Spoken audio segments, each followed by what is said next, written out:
وأنا أريد أن أجاهد في سوريا، فهل أستجيب لهذه الدعوة؟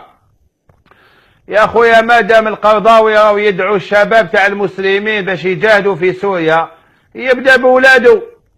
روح تموت في سوريا علاه؟ يا أخي أنا ننصحك لوجه الله. أنا ما عنديش العلم تاع القرضاوي، الله يعاونه، هو عالم كبير، ولكن راهو غلط في هذه المسألة، ولازم نقولوا له كلمة الحق. الرجل وهبل، راهو جنة. كان يقول على البوطي بل البوطي جن، والله البوطي لم يجن.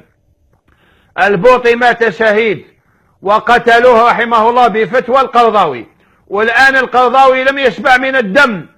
يا أخي ما تروحش، لا يجوز لك. كي تروح تقتل مسلم سوري حرام عليك، كي تروح تقتل جندي سوري حرام عليك. أنني نطلب جميع الشباب الجزائري ومن جميع الشباب المسلم، وراني نقول لكم كلمة صادقة ممكن تكلفني الكثير: حافظوا على أنفسكم.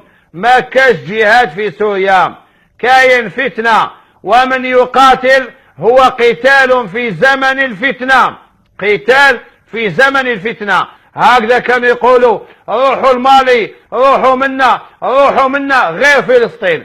إلا فلسطين اللي هي جهاد إسلامي واضح لا شبهة فيه، والمقتول فيه يموت شهيدا، والمسجد الأقصى هو المسجد الأقصى. إلا هذا واحد ما يدعو إليه. علاه؟ لأن الناس اللي تعطي لهم الفتاوى وتقول لهم قولوها، يديروا لهم سوريا، جزائر، مالي، ليبيا، منا إلا فلسطين. ولي ما وش حاب تتحرر فلسطين؟ على بالكم انتم شكون؟ حسبنا الله ونعم الوكيل.